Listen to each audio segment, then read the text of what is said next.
Class 12 आपका exam है और ये भैया कैसे भूल सकता है। बीकॉम फर्स्ट सेमेस्टर का मैंने वीडियो लाया, बाकी सबका वीडियो लेकर आ रहा हूँ। मैंने सोचा क्यों ना हम क्लास 12 की बच्चों के प्रॉब्लम को सॉल्व करें और उनकी हर एक चैप्टर के लिए मैं वीडियो बनाऊं, यानी कि वो उनकी हर एक चैप्टर में जो प्रॉब्लम हो रहा है ना उसको सॉल्व करूं सिंपल सी लैंग्वेज में। तो चलिए स्टार्ट करते हैं, देरी नहीं करते हैं। क्लियर है? संदीप कुमार क्लासेस में आपका स्वागत है। क्लियर कि नहीं है? जो क्वेश्चन है, जो नोट्स है, ये सब हमारा टेलीग्राम चैनल पे अवेलेबल है, जाके पीडीएफ डाउनलोड कर सकते हैं। डिस्क्रिप्शन में टेलीग्राम चैनल के लिंक आपको दे दिए जाएंगे। जितनी ज्यादा हो सके अपने दोस्तों के साथ में ये चैनल को सब्सक्राइब करिए, उनको भी बोलिए सब्सक्राइब करने के लिए, आप भी सब्सक्राइब करिए और शेयर भी करिए, लाइक्स भी करिए, कमेंट्स भी करिए और कोशिश करिए हम तक जितने भी क्वेश्चन आप पहुंचाएंगे हम उसके सॉल्यूशन आपके साथ में शेयर करेंगे। चलिए स्टार्ट करते हैं। फाइनेंशियल मैनेजमेंट ये सब आपको पता है, ये जो चैप्टर्स है फाइनेंशियल मैनेजमेंट, ये कितनी वेटेज है हमारा क्लास 12 में। फाइनेंशियल मैनेजमेंट की जो वेटेज है ये बहुत ज्यादा है। चलिए हम ऐसे क्यू से स्टार्ट करते हैं। सबसे पहले तो मैं आपको बताना ये चाहूंगा, जो फर्स्ट क्वेश्चन हमने सिलेक्ट किया है ये बोल रहा है what is fundamental objective of financial management. किसी भी फाइनेंस को मैनेजमेंट जो हम करते हैं उसकी फंडामेंटल ऑब्जेक्टिव क्या है। सबसे पहला जो ऑब्जेक्टिव है ये है प्रॉफिट मैक्सिमाइजेशन। हर इंडस्ट्रीज, हर फॉर्म, हर मैनेजमेंट यही चाहता है जो इसकी जो प्रॉफिट है वो मैक्सिमम हो according to traditional approach. Basic objective जो फाइनेंशियल मैनेजमेंट का होता है वो मैक्सिमम प्रॉफिट। कौन प्रॉफिट अर्न करना नहीं चाहता है? हर कोई चाहता है जो उसकी प्रॉफिट क्या हो, मैक्सिमाइजेशन हो। क्लियर कि नहीं है? इनके दो ही पर्पज होता है, एक प्रॉफिट मैक्सिमाइजेशन का, दूसरा वेल्थ मैक्सिमाइजेशन का। तो इनके अनुसार जो प्रॉफिट है वो मैक्सिमाइजेशन होनी चाहिए। ये क्वेश्चन एग्जाम्स में आ सकता है।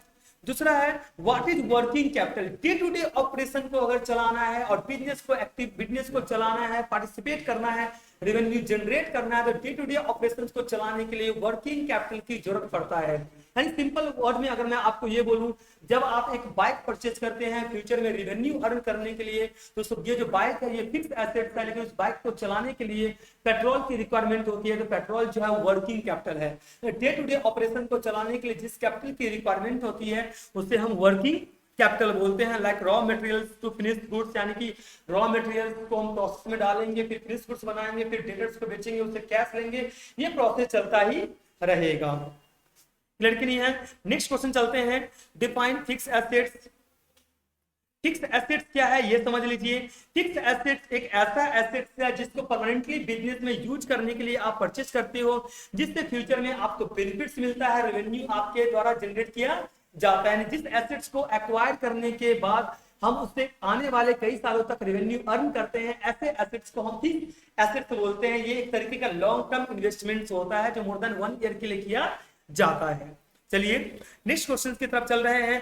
करंट एसेट्स क्या है? ये एक ऐसी एसेट्स है जिसको आप 1 साल के अंदर कैश में कन्वर्ट कर सकते हो।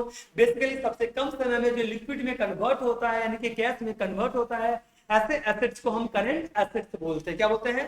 Current assets. लाइक डेबिटर हो गया, और बिल्स रिसीवेबल हो गया, कैश हो गया, बैंक हो गया, प्रीपेड एक्सपेंसेस हो गया, अप्रूव्ड इनकम हो गया, क्लोजिंग स्टॉक्स हो गया, ये सब जो है ये पार्ट ऑफ करंट एसेट्स है।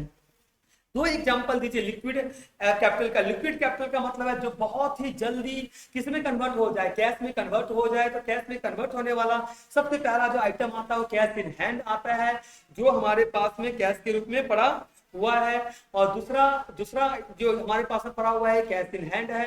दूसरा कैश एट बैंक है, जिसको आप आसानी से किसमें कन्वर्ट कर सकते हो, कैश में कन्वर्ट कर सकते हो। जब मर्जी तब चाहे आप उसको पैसे को विड्रॉल कर सकते हो। कैश एट बैंक इसलिए भी जरूरी है, एक क्रिएटर ये देखना चाहता है कि आपके पास में, आपके अकाउंट में पैसे है कि नहीं है, यानी आप उसकी रॉ मटेरियल की पेमेंट कर पाओगे कि नहीं कर पाओगे। क्लियर है? नेक्स्ट क्वेश्चन जो हमारा आ रहा है ये है डिफाइन फाइनेंशियल मैनेजमेंट। जब चैप्टर का नाम ही फाइनेंशियल मैनेजमेंट है तो व्हीलर के अनुसार फाइनेंशियल मैनेजमेंट एक ऐसी बिजनेस एक्टिविटी है जब भी कोई कैपिटल हम एक्वायर करते हैं, यानी हम ये तय करते हैं कि एक मैनेजमेंट जो है वो अपने बिजनेस एंटरप्राइज के लिए किस तरीके से वो फाइनेंस को मैनेज कर सकता है। और फाइनेंस को मैनेज कौन कर सकता है? सीएफओ कर सकता है, चीफ फाइनेंशियल ऑफिसर कर सकता है, मैनेजर कर सकता है। तो मैनेजर के अंदर वो एबिलिटी होनी चाहिए जिससे वो अपने जो प्रोजेक्ट वो चलाने जा रहा है या जो बिजनेस में डिसीजन लेने जा रहा है उसके आउटकम अच्छा आ सके, तो उस फाइनेंस को मैनेज कैसे करेगा, इसको हम फाइनेंशियल मैनेजमेंट बोलते हैं। किसी फाइनेंस को मैनेज, वो अपने फाइनेंशियल नीड्स के हिसाब से, उसकी ओवरऑल ऑब्जेक्टिव के हिसाब से क्या करेगा, अपने इंटरप्राइज के लिए वो फाइनेंस को मैनेज करेगा। यानी कि देखो, आप गलत जगह इन्वेस्ट कर दोगे तो आपका रिटर्न्स भी गलत ही आएगा। तो आपका कोशिश हमेशा यही होना चाहिए कि हमारे इन्वेस्टमेंट इतनी बेहतर जगह पे हो जहां से हमें रिटर्न्स क्या हो सके, बेहतर मिल सके। क्लियर कि नहीं है? नेक्स्ट जो हमारा आता है ये है आपका करंट लायबिलिटी।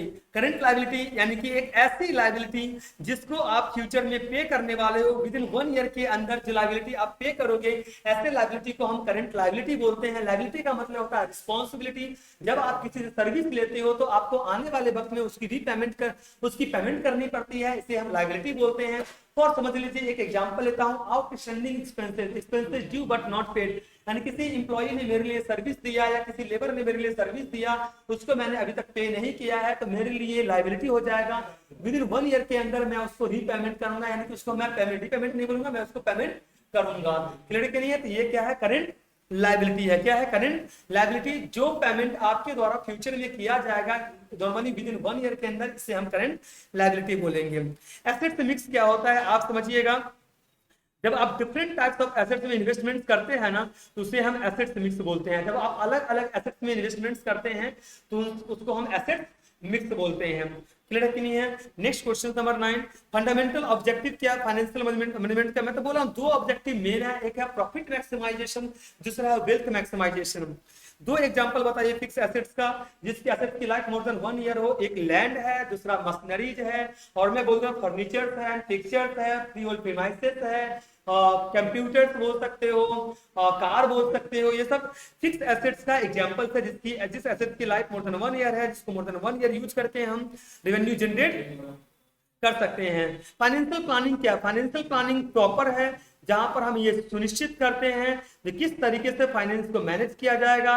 पॉलिसी को हम देखते हैं, उसकी प्रोसीजर्स को देखते हैं, हम उसकी प्रोग्राम को देखते हैं, हम बजट को देखते हुए ऑर्गेनाइजेशन क्या करता है, फाइनेंशियल एक्टिविटी पे डील करता है। नहीं, एक ऑर्गेनाइजेशन बेहतर प्लान, जितना बेहतर प्लान करेगा उसकी एग्जीक्यूशन उतनी बेहतर होगी, जितना बेहतर एग्जीक्यूशन होगा उसकी रिजल्ट यानी उसकी आउटकम उतना बेहतर आएगा। नेक्स्ट है ऑपरेटिंग लिवरेज क्या है? ये आपका फिक्स कैपिटल क्या है? फिक्स एसेट्स को जो कैपिटल आप फिक्स एसेट्स के रूप में इन्वेस्ट करते हैं उसे हम फिक्स कैपिटल बोलते हैं। याद रखना, जो कैपिटल आप फिक्स एसेट्स के रूप में इन्वेस्टमेंट करते हैं उसे हम फिक्स कैपिटल बोलते हैं। ऑपरेटिंग साइकिल क्या है? जो भी एवरेज पीरियड होता है, जिस पीरियड के अंदर आप क्या कर सकते हो, क्या जो भी गुड्स प्रोड्यूस कर रहा है उसको कैश में कन्वर्ट कर सकते हो। क्लियर है ना? फिर उसको सेल करोगे, प्रोड्यूस करोगे, सेल करोगे, फिर कैश रिसीव करोगे कस्टमर से, इसको हम ऑपरेटिंग साइकिल बोलते हैं। सबसे पहले मान लीजिए हमें रॉ मटेरियल की रिक्वायरमेंट होती है। अच्छा, सबसे पहले मेरे पास में कैश चाहिए, उस कैश से मैंने खरीदा रॉ मटेरियल मैं किससे खरीदता हूँ? केटर से खरीदता हूँ। उसको मैंने डाला वर्क इन प्रोग्रेस यानी प्रोडक्शन प्रोसेस में डाला, वो गुड्स बन के रेडी हो गया, फिनिश गुड्स। अब इस फिनिश गुड्स को हम सेल कर देंगे डेबिटर को। किसको सेल कर देंगे? डेबिटर को। डेबिटर से फिर हमें क्या मिल जाएगा? कैश मिल जाएगा। यानी इसको बोलते हैं ऑपरेटिंग साइकिल। यानी कि रॉ मटेरियल को किसमें कन्वर्ट कर रहे हैं? फिनिश गुड्स में, फिर इसको डेबिटर को सेल कर रहे हैं, डेबिटर से कैश कर रहे हैं, कैश ले रहे हैं। ये साइकिल हमेशा चलता ही रहेगा। ये साइकिल क्या रहेगा? हमेशा चलते रहने। कैश आएगा, उस कैश से रॉ मटेरियल खरीदेंगे, उसको WIP में डालेंगे, उससे फिनिश गुड्स बन के रेडी होगा, वो डेटर के पास में जाएगा, डेटर से कैश मिलेगा, फिर रॉ मटेरियल खरीदेंगे, फिर WIP में डालेंगे, फिर फिनिश गुड्स में कन्वर्ट होगा, फिर डेटर से हमें कैश मिलेगा। मतलब ये प्रोसेस जो है चलता ही रहेगा। ऐसे प्रोसेस को हम ऑपरेटिंग साइकिल बोलते हैं। फाइनेंशियल लिवरेज क्या है? ये यूज ऑफ डेब्ट टू एक्वायर एडिशनल एसेट्स। आप अतिरिक्त एसेट्स खरीदने के लिए जो लोन को यूज करते हो यानी कि डिवेंचर को यूज करते हो, इसको हम फाइनेंशियल लिवरेज बोलते हैं। देखिए, जब हमें किसी नए एसेट्स को खरीदना होता है तो हम इक्विटी शेयर इशू कर देते हैं, प्रेफरेंस शेयर इशू कर देते हैं, डिवेंचर्स इशू कर देते हैं। यानी कि मैं सिंपल वर्ड में अगर आपको बताऊं तो आपको एडिशनल एसेट्स खरीदना है, मेरे को अगर एसी लगाना है तो इसके लिए हम क्या करेंगे? डेब्ट को यूज करेंगे। तो डेब्ट को एक्वायर करेंगे यानी किसी एडिशनल एसेट्स को एक्वायर करने के लिए जब आप किसी डिवेंचर्स को यानी लॉन्ग टर्म लोन को अगर यूज करते हो तो ऐसे जो हमारा जो ये है जो टर्म्स है इसे हम फाइनेंशियल लिवरेज बोलेंगे। यानी किसी डेब्ट को अगर हम एडिशनल एसेट्स को एक्वायर करने के लिए यूज करते हैं तो ये फाइनेंशियल लिवरेज हो जाएगा। चलिए आगे चलते हैं। क्वेश्चन नंबर 16 की 15 की बात कर लेते हैं। और 15th है main determinants of dividend decisions क्या है, अर्निंग है। अरे कमाओगे तभी तो मुनाफा शेयर करोगे ना, तो याद रखिएगा अर्निंग बहुत ही ज्यादा जरूरी है। नेक्स्ट क्वेश्चन है हाउ वुड यू डिटरमाइन डेब्ट इक्विटी रेशियो। डेब्ट इक्विटी रेशियो को हम किस लिए सुनिश्चित करते हैं, लॉन्ग टर्म फंड और शेयर होल्डर फंड। याद रखिएगा ये 2:1 है, 2:1 का रेशियो में है, यानी कि अगर आपका इक्विटी शेयर कैपिटल 50,000 है तो डेब्ट मैक्स टू मैक्स 1 लाख होना चाहिए, उससे ज्यादा नहीं होना चाहिए। इसका मतलब ये है जो आप जब जितनी आपकी औकात है उससे ज्यादा का, उसकी डबल से ज्यादा का आप लोन ले नहीं सकते हो। तो ये याद रखिएगा 2:1 के रूप में यूज होता है डेब्ट इक्विटी रेशियो। यानी कि डेब्ट मतलब है लॉन्ग टर्म डेब्ट, जिस लोन की लाइफ यानी जिस डिबेंचर्स की लाइफ मोर देन 5 ईयर्स या मोर देन 1 ईयर होता है। और एक है इक्विटी रेशियो यानी कि शेयर होल्डर फंड के लिए एप्लीकेबल होता है, शेयर होल्डर फंड जो बिजनेस की ओनर्स होते हैं। क्लियर कि नहीं है। नेक्स्ट हम आते हैं, नेक्स्ट है लॉन्ग क्वेश्चन में है difference between fixed capital and working capital. क्या फर्क है, जो कैपिटल आप फिक्स एसेट्स के रूप में इन्वेस्टमेंट करते हो तो उसे हम फिक्स कैपिटल बोलते हैं, और जो कैपिटल आप करंट एसेट्स के रूप में इन्वेस्टमेंट करते हो उसे हम वर्किंग कैपिटल बोलते हैं। जो पैसा आप फिक्स एसेट्स में लगाते हो उसे हम फिक्स कैपिटल बोलते हैं, जो पैसा आप करंट एसेट्स में लगाते हो उसे हम वर्किंग कैपिटल बोलते हैं। जो फिक्स कैपिटल है ये बेसिकली लॉन्ग टर्म के लिए यूज किया जाता है, और वर्किंग कैपिटल है ये बेसिकली शॉर्ट टर्म के लिए यूज किया जाता है।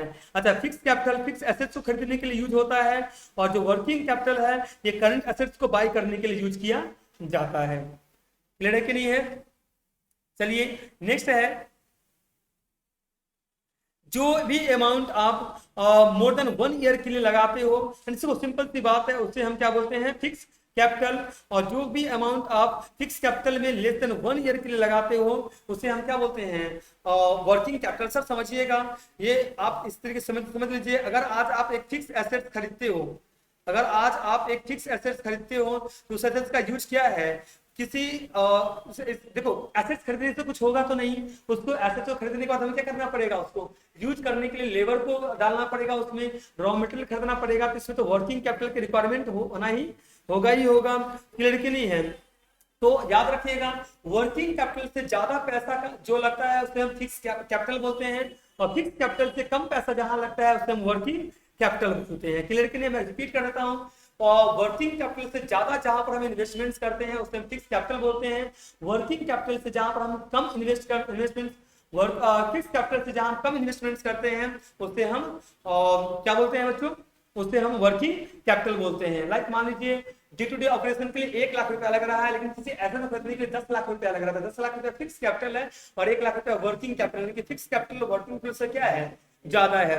सोर्सेस क्या है, फिक्स कैपिटल के रूप में जो आप पैसा इकट्ठा करते हो, फिक्स कैपिटल के रूप में जो आप पैसा इकट्ठा करते हो ये शेयर्स है, डिवेंचर्स है, लॉन्ग टर्म लोन है। क्लियर कि नहीं है।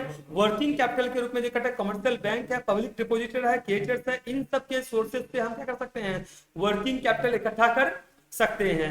फिक्स कैपिटल में जब एक ही बार हम इन्वेस्ट करेंगे तो वो पैसा पूरी तरीके से क्या हो जाएगा, ब्लॉक हो जाएगा, और वर्किंग कैपिटल सर्कुलेट होते चला जाएगा, यानी कि वो बार बार हमें री इन्वेस्टमेंट करते रहना पड़ेगा। क्लियर कि नहीं है। ये क्वेश्चन सबसे ज्यादा चांसेस है इस बार एग्जाम्स में आने का, याद रखिएगा। नेक्स्ट है ऑब्जेक्टिव ऑफ फाइनेंशियल मैनेजमेंट। क्या ऑब्जेक्टिव है, दो ऑब्जेक्टिव है, एक है प्रॉफिट मैक्सिमाइजेशन ऑब्जेक्टिव, दूसरा है wealth maximization objective. According to traditional approach basic objective जो फाइनेंशियल मैनेजमेंट का है, इसका मेन काम क्या है, प्रॉफिट मैक्सिमाइजेशन करने का। यानी ये लोग बिलीव करते हैं कि इस अप्रोच को कंसीडर कर ये क्या कर सकते हैं, एफिशिएंसी ओवरऑल एफिशिएंसी को यूज करके ये मैक्सिमम प्रॉफिट अर्न कर सकते हैं। लेकिन मैं तो यही बोलूंगा आज के टाइम पे, यानी मॉडर्न अप्रोच के टाइम पे हम लोग सिर्फ प्रॉफिट मैक्सिमाइजेशन पे ध्यान नहीं देते हैं, हमारा ध्यान किसके ऊपर होता है, वेल्थ मैक्सिमाइजेशन के ऊपर होता है। अकॉर्डिंग टू मॉडर्न अप्रोच हमारा ऑब्जेक्टिव क्या है, वेल्थ मैक्सिमाइजेशन। क्लियर के नहीं है। हमारा वेल्थ क्या हो, मैक्सिमम हो। वेल्थ किसको रेफर करता है, जो इन्वेस्टमेंट शेयर होल्डर के द्वारा किया जाता है। तो जो भी इन्वेस्टमेंट शेयर होल्डर के द्वारा किया जाता है तो शेयर होल्डर चाहता है कि उसकी जो कैपिटल है ना वो धीरे धीरे क्या हो, प्रेजेंट वैल्यू से ज्यादा होते चला जाए। लेकिन अगर आज वो 1 लाख रुपया बिजनेस में लगाएगा तो ये एक्सपेक्ट करेगा कि अगले 10 साल बाद उसकी 1 लाख रुपया 20 लाख रुपया में कन्वर्ट हो। ये तो वेल्थ मैक्सिमाइजेशन है। आज अगर कोई प्रॉपर्टी आप परचेज करते हो 20 लाख का, तो अगले 10 साल बाद उसकी कीमत 2 करोड़ रुपया हो जाएगा। तो ये वेल्थ मैक्सिमाइजेशन है, यानी आपकी इन्वेस्टमेंट डे बाय डे क्या हो रहा है, बढ़ते जा रहा है। क्लियर कि नहीं, यानी कि जो आपकी इन्वेस्टमेंट्स है वो कहीं ना कहीं मैक्सिमम हो रहा है। क्लियर कि नहीं है? ओके, तो ये समझ में आपको आ चुका है। नेक्स्ट मैं चलता हूं, ब्रीफली एक्सप्लेन एनी 6 फैक्टर जो अफेक्ट करता है वर्किंग कैपिटल के लिए। पहला है नेचर ऑफ बिजनेस, बड़ा बिजनेस होगा, बड़ी बिजनेस होगी तो ज्यादा वर्किंग कैपिटल लगेगा, छोटा बिजनेस होगा तो कम वर्किंग कैपिटल लगेगा। क्लियर कि नहीं है? आपको कि वर्किंग कैपिटल के रूप में आपको क्या लग सकता है, वाटर चार्जेस लग सकता है, इलेक्ट्रिसिटी लग सकता है, गैस लग सकता है। ये सब चीजों के लिए आपके पास में कैश का होना बहुत जरूरी है, रॉ मटेरियल के लिए कैश का होना बहुत जरूरी है। क्लियर कि नहीं है? साइज ऑफ बिजनेस, जितनी बड़ी साइज होगा उतना ज्यादा वर्किंग कैपिटल लगेगा, जितनी छोटी साइज होगा उतना कम वर्किंग कैपिटल लगेगा। नेक्स्ट पॉइंट है स्केल ऑफ ऑपरेशन। अब सिंपल सी बात है, एक फॉर्म जब ऑपरेट होता है तो लार्ज स्केल मेंटेन करने के लिए उसको क्या करना पड़े चाहिए, उसके पास में ज्यादा से ज्यादा इन्वेंट्री होनी चाहिए, ज्यादा डेटर्स होनी चाहिए। तो यानी याद रखिएगा इसकी लार्ज वर्किंग कैपिटल के रिक्वायरमेंट होगा और स्मॉल स्केल में लेस वर्किंग कैपिटल के रिक्वायरमेंट होगा। बिजनेस साइकिल क्या है, ये रोटेट होते रहता है, कभी राइज करता है, कभी फॉल करता है, कभी बूम, कभी डिप्रेशन, ये चलता ही रहता है। यही कहानी तो है हर सर्किल पे। जैसे देखिए, जब बूम पीरियड चलेगा तो मेरा प्रोडक्ट का जो डिमांड है ना वो इंक्रीज करेगा, जब रिसेशन पीरियड डिप्रेशन पीरियड चलेगा तो हमारा जो प्रोडक्ट का डिमांड है ना वो डिक्लाइन हो जाएगा। नेक्स्ट है production cycle. Production cycle mean the time involve, यानी कि एक रॉ मटेरियल को फिनिश गुड्स कन्वर्ट होने में कितना समय लगता है, तो इसे हम प्रोडक्शन साइकिल बोलते हैं। लाइक मान लीजिए आज अगर मैं रॉ मटेरियल डालूंगा तो उसको फिनिश गुड्स में कन्वर्ट होने में 2 महीना लग गया या 3 महीना लग गया, या उसके बाद उसको सेल करना पड़ेगा डेटर्स को, तो ये हमारा क्या हो जाएगा, प्रोडक्शन साइकिल हो जाएगा। यानी कि raw material convert finish goods में कन्वर्ट होने में जो समय लगता है इसे हम प्रोडक्शन साइकिल बोलते हैं। क्रेडिट पॉलिसी क्या है, क्रेडिट पॉलिसी है यानी कि हम लोग मैक्सिमम क्रेडिट पॉलिसी पे ही डिपेंड होते हैं। हम ये चेक करते हैं कितने दिनों के अंदर क्रेडिटर्स को पेमेंट करना है और कितने दिनों के अंदर डेटर्स से पेमेंट लेना है, इसे हम क्रेडिट पॉलिसी बोलते हैं। नेक्स्ट जो टॉपिक है ये है features of sound capital structure. Sound capital का मतलब होता है आपकी बिजनेस बहुत बेहतरीन चल रहा है, आप प्रॉफिट अर्न कर रहे हो, आप बैलेंस बना के रखे हो, आपकी बिजनेस स्टेबल है, अच्छी तरीके से आप परफॉर्म कर रहे हो, डेवलप कर रहे हो, और कहीं ना कहीं आपकी जो वैल्यूएशन है वो डिवाइडेड क्या हो रहा है, इंक्रीज हो रहा है। तो ये इट शुड बी इकोनॉमिकल होना चाहिए। यानी हम हमेशा ये समझ के चलते हैं जब भी मैं फंड रेज करूं तो मैं ये कोशिश करूं जितना पैसा मैंने सामने वाले से उधार लिया उससे ज्यादा पैसा मैं कमाऊं, ताकि मैं उसको इंटरेस्ट पे कर पाऊं और उसकी जो पेमेंट है ना वापस कर सकूं। तो इकोनॉमी होना चाहिए, ऐसा नहीं जितना पैसा ले रहे हैं उससे ज्यादा हम पैसा पे उसे कम कमा रहे हैं और उससे ज्यादा हम पे कर रहे हैं, तो फायदा नहीं होगा। इकोनॉमी होना बहुत जरूरी है जिससे आपको मोर देन कई सालों तक आपको क्या मिल सके, उसके बेनिफिट्स मिल सके। दूसरा है सेफ्टी। जब भी आप सही जगह पे इन्वेस्टमेंट्स करते हो ना, ऐसे इन्वेस्टमेंट्स कभी मत करिए जो आपको क्या कर दे, डिस्ट्रॉय कर दे, जिसके कारण आपको नुकसान हो जाए। दूसरा है बैलेंस बनाना आपको जरूरी है, यानी कि एक्सेस डेप्ट यानी एक्सेस लोन होना भी जरूरी नहीं है और एक्सेस ओनरशिप होना भी जरूरी नहीं है। तो आपको इनकी बैलेंस बनाना जो है प्रॉपर बैलेंस बनाइए। अगर मेरे से पूछोगे तो अगर 60% इक्विटी है तो 40% डेप्ट है, अगर 50% इक्विटी है तो 50% डेप्ट है, अगर 60% इक्विटी है तो 40% डेप्ट है। तो इस तरीके से आप बैलेंस बना के चलिए, देखिए आपका रिटर्न प्रॉपरली बैलेंस है कि नहीं है। नेक्स्ट है आपका capacity company should have to earning capacity to repay long term debt and its interest obligation. यानी आपके पास में पर्याप्त कैश होना जरूरी है ताकि आप फ्यूचर में जो लोन लेकर रखे हो उसकी रीपेमेंट कर सको और उसके ऊपर जो इंटरेस्ट लग रहा है ये भी आप पे कर सको। नेक्स्ट पॉइंट आता है मैक्सिमम रिटर्न, यानी क्लियर कट हमारा ऑब्जेक्टिव क्या होना चाहिए, मेरा वेल्थ और प्रॉफिट दोनों ही क्या हो, मैक्सिमम हो। ये आपका मेन ऑब्जेक्टिव होनी चाहिए। अगर प्रॉफिट मैक्सिमाइजेशन हो या ना हो लेकिन आपकी वेल्थ जरूर मैक्सिमाइजेशन होनी चाहिए। कंट्रोल साउंड कैपिटल बोलता है जो भी हमारा कंपनी की जो मैनेजमेंट है वो कंपनी के जो मैनेजमेंट है वो उसको बोर्ड ऑफ डायरेक्टर्स को देना चाहिए, ना कि शेयर होल्डर को देना चाहिए। यानी जो शेयर होल्डर का इंटरफेरेंस जितना कम रहेगा मैनेजमेंट उतना ज्यादा ग्रो करेगा। तो ये बहुत जानना बहुत जरूरी है। और तो कहीं ना कहीं इंटरफेरेंस का मतलब होता है अतिरिक्त प्रेशर, मतलब उन लोगों को रखिए जो सही से डिसीजन लेने में क्या हो, सक्षम हो। क्लियर के लिए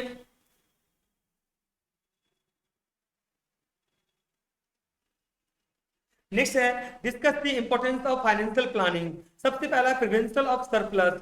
सरप्लस एंड शॉर्टेज कैपिटल क्या करिए, प्रिवेंट करिए, यानी अवॉइड करता है जो सरप्लस की प्रॉब्लम है, और कैपिटल जो शॉर्टेज है उसको कंट्रोल करने का काम करता है, और उसके हिसाब से फाइनेंशियल रिक्वायरमेंट प्रोवाइड करता है।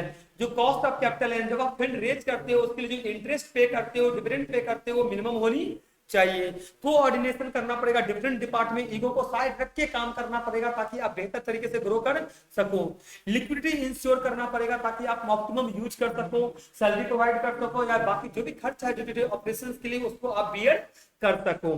क्लियर कि नहीं है? आपको लिंक बनाना पड़ेगा किसके बीच में, इन्वेस्टमेंट और फाइनेंशियल डिसीजन के बीच में, यानी कि याद रखना शेयर कैपिटल और डेट के बीच में मिक्सिंग होना बहुत जरूरी है। ना डेट बहुत ज्यादा हो ना शेयर बहुत ज्यादा हो, यानी दोनों की बैलेंस होनी बहुत जरूरी है।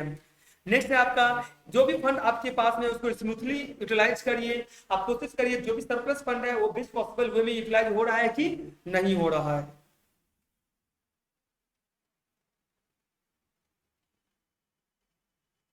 नेक्स्ट है ऑब्जेक्टिव ऑफ मार्केटिंग। एक ही चीज है, कस्टमर का सेटिस्फेक्शन मेन मार्केट, देखिए मेन मार्केट है, right time right place right price पे आपको क्या करना है, राइट प्रोडक्ट को सेल करना है। प्रॉफिटेबिलिटी तो आपका ऑब्जेक्टिव होता है, कौन नहीं चाहता है जो वो, क्योंकि सर्वाइव करना है तो प्रॉफिट तो बहुत जरूरी है। कोऑर्डिनेशन और इंटीग्रेशन बहुत जरूरी है। क्लियर कि नहीं है? ये चीज होना बहुत जरूरी है। ओके और नेक्स्ट पॉइंट है सोसाइटी को सर्व करोगे, उसकी लाइफ लिविंग ऑफ पीपल्स का लाइफ स्टाइल अगर बढ़ेगा तो आपको पसंद भी उतना करेगा। तो सोसाइटी जितना ज्यादा ग्रो करेगा हमारी प्रोडक्शन हमारी जो कंपनी है उतनी ज्यादा इंप्रूव करेगी। तो चलिए इस चैप्टर की रिवीजन हमने कर लिया। ये चैप्टर